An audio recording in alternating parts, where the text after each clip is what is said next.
Mesdames, Messieurs, bonjour. Très heureux de vous retrouver pour cette nouvelle émission Power Boost. Alors je suis ici dans le Loiret, dans cette superbe plaine où on voit des cultures en pleine progression, des parcelles de blé, des parcelles de colza qui ont d'ailleurs un très bon potentiel. Mais si je suis ici, c'est pas pour vous parler de la plaine, c'est pour vous parler malheureusement de vol.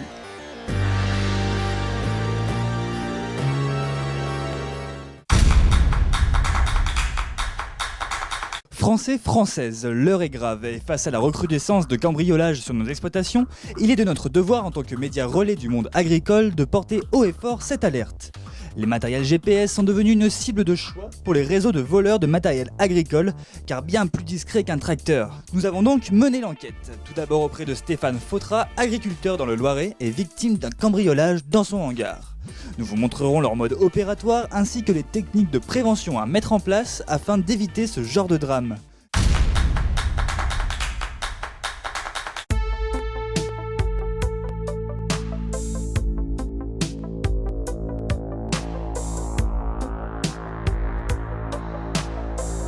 Stéphane Fautra, bonjour. Bonjour. Le 25 janvier dernier, vous avez eu une vraie galère, racontez-moi.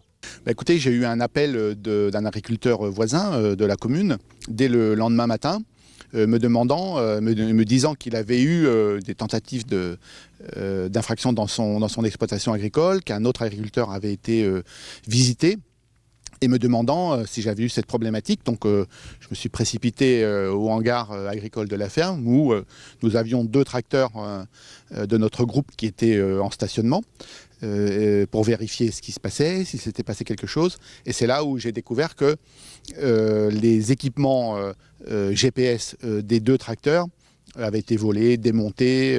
Voilà, donc c'est un fait nouveau pour nous dans notre exploitation agricole, mais dont on entend parler beaucoup dans le secteur. Voici quelques chiffres que nous avons obtenus auprès des forces de l'ordre. En 2015, nous comptabilisions 301 vols de tracteurs, 271 en 2016 et 326 en 2017. Les régions les plus touchées sont le centre Val-de-Loire, la Nouvelle-Aquitaine ainsi que l'Occitanie et plus particulièrement le Gard. Pour ce qui est des vols de GPS agricoles, nous comptabilisions qu'un seul fait en 2015, 46 en 2016 et jusque 190 en 2017 pour une valeur estimée à 2 millions d'euros seulement sur l'année 2017. Cela représente une évolution de 19 000%. 90% de ces matériels de traçabilité volés sont issus de la marque américaine John Deere. Les régions les plus touchées sont les Hauts-de-France, le centre Val-de-Loire ainsi que le Grand Est.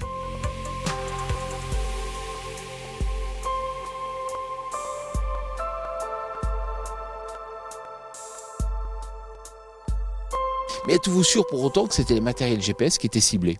Ah oui, ça j'en suis absolument certain, par le mode opératoire. Bon, déjà il faut que je dise que le hangar est un petit peu à l'extérieur du village, il pleut, il fait très mauvais, il n'y a pas d'éclairage et l'accès est quand même un petit peu difficile, il faut rentrer par un chemin qui fait plus de 100 mètres, donc il faut quand même savoir que c'est là et vraiment savoir où on va. Bon.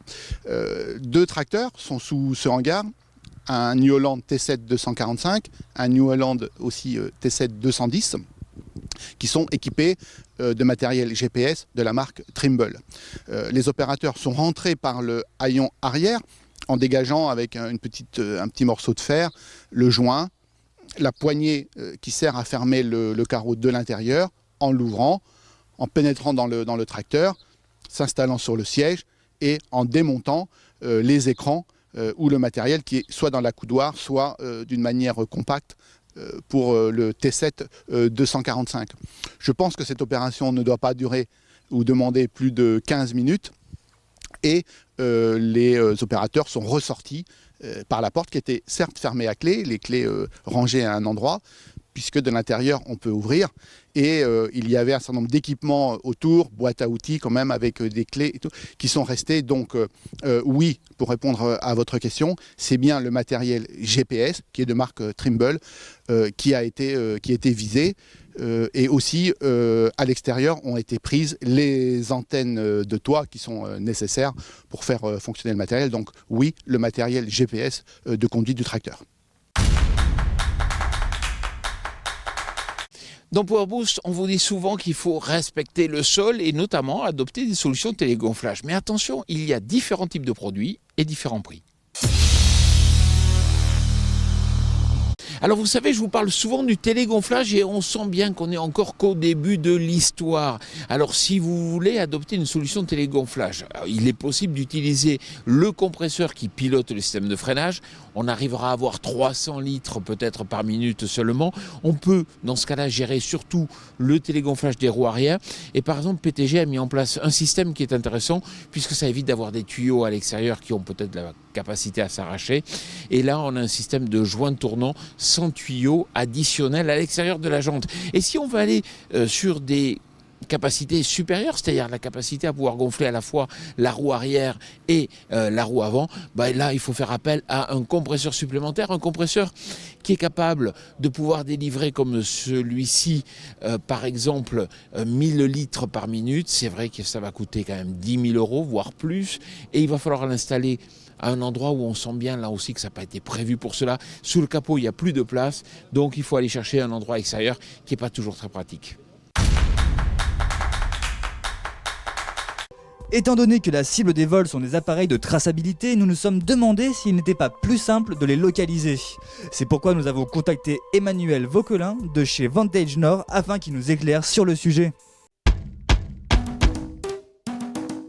Emmanuel Vauquelin, dites-moi, quand on vole une antenne ou quand on vole une console, est-ce que vous avez la possibilité, vous, de localiser le matériel, voire même de le bloquer ?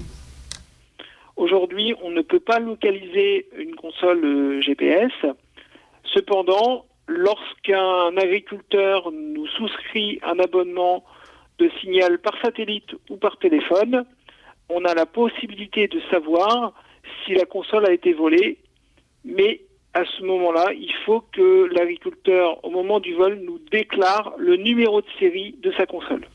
Ça veut dire qu'aujourd'hui, un agriculteur qui s'est fait voler, il faut qu'il vous appelle pour vous dire « Attention, il faut le mettre en liste noire ». Oui, sans nous avoir prévenu, on n'est pas capable d'enregistrer la console comme étant volée.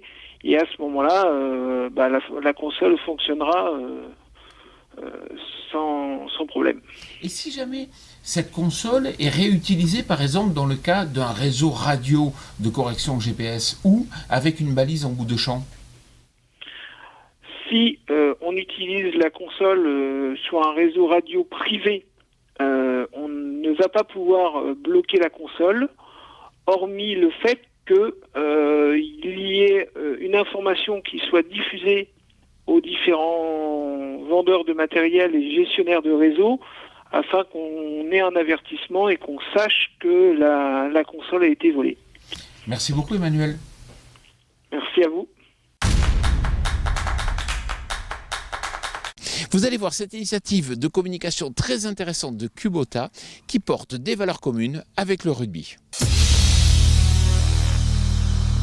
Gérard Danibert, bonjour. Bonjour Jean-Paul. Alors vous avez initié une démarche qui est vraiment intéressante puisque vous appuyez sur les valeurs du rugby. D'où est partie l'idée de communiquer donc sur le rugby ? Alors, l'idée elle est partie évidemment d'un socle commun de valeurs. La Coupe du Monde de rugby en 2019 est au Japon. Il y a aussi cette idée, nous sommes une entreprise japonaise. Nous avons fait le choix de la proximité. Nous sommes plutôt entrés par le biais de parrainage de matchs. Nous avons parrainé 3 matchs.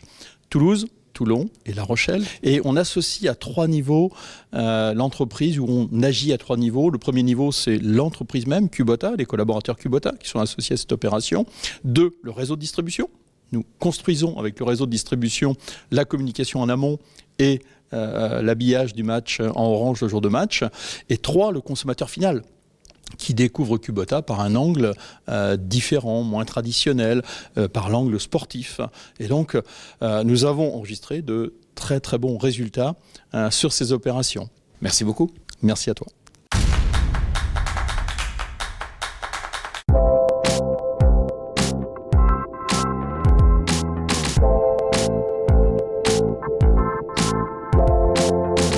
Mais concrètement, qu'est-ce que vous avez perdu ? J'ai perdu pas mal de choses. D'abord de l'argent. Et dans cette période où les conditions économiques de l'agriculture sont un petit peu difficiles, c'est embêtant. Donc j'ai perdu de l'argent parce que il a fallu remplacer le matériel.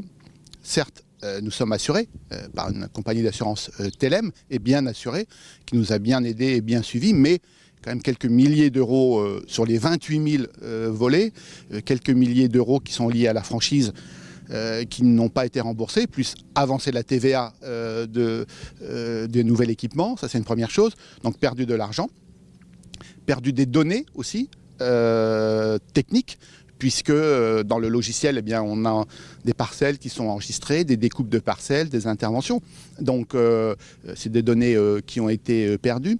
Et puis aussi, un élément qui est important dans mon métier d'agriculteur, je suis associé avec d'autres agriculteurs, donc nous avons ce matériel en commun, perdu une certaine forme de sérénité, de tranquillité, de vie dans notre environnement d'une petite commune rurale, de notre exploitation agricole. Donc oui, de la sérénité parce que ça peut se reproduire et puis surtout c'est pas le mode d'environnement professionnel et de vie dont nous avons envie. Merci Stéphane Fautra. Merci Jean-Paul Évrard.